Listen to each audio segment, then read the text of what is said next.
Good afternoon.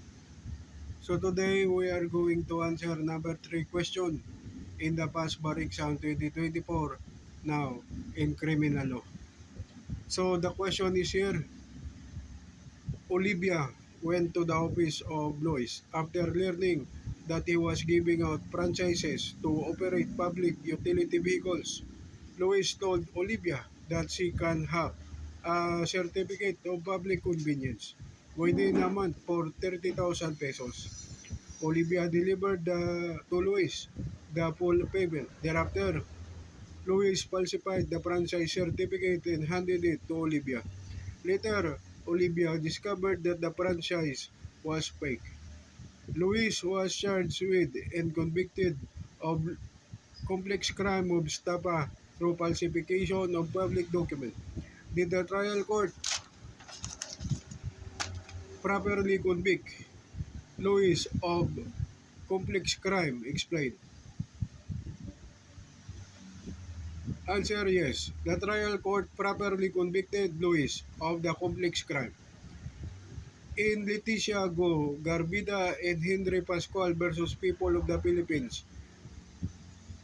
Ninita Silitan, Estrella Sili Oy, Robert Sili, Nelly Sili Alvarez, Marilo Sili Chua, Jimmy Sili, Richard Sili, and Juliet Sili Alvarez.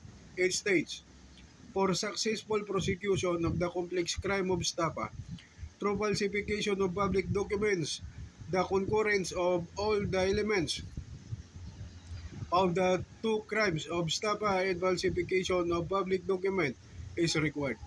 This means that the prosecution must establish that the accused resorted to the falsification of a public document as a necessary means to commit the crime of stapa.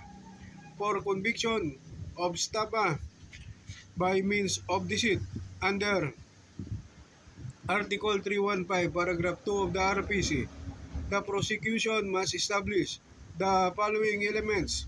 1. There must be a false pretense, fraudulent acts, or fraudulent means.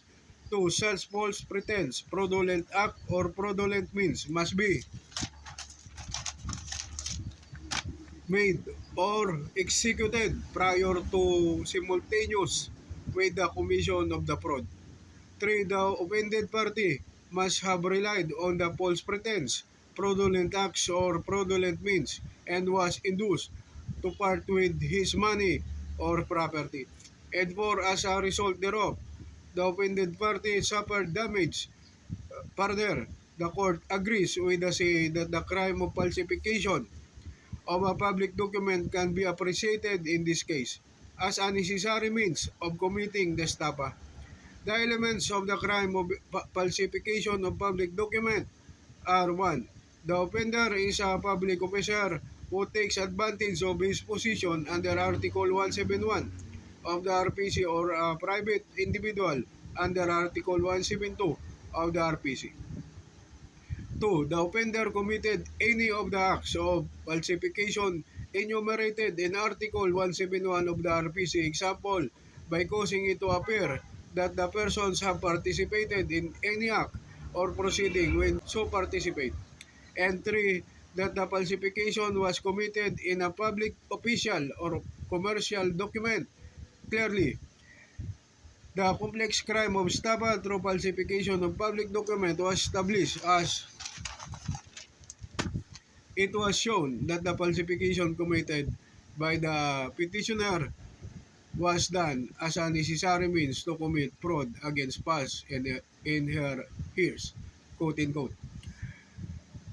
In the same light, although there actually are two or more crimes, the law treats them as constituting only one, as there is only one criminal intent. Only one information need to be filed. There are two kinds of complex crimes. One, compound crime. A single act constitutes two or more grave or less grave felonies. Two, complex crime proper when an offense is a necessary means for committing another. So that's it. That's our answer for number 3 question in the past bar exam 2024 in criminal law. Thank you, good day, and good night, and God bless.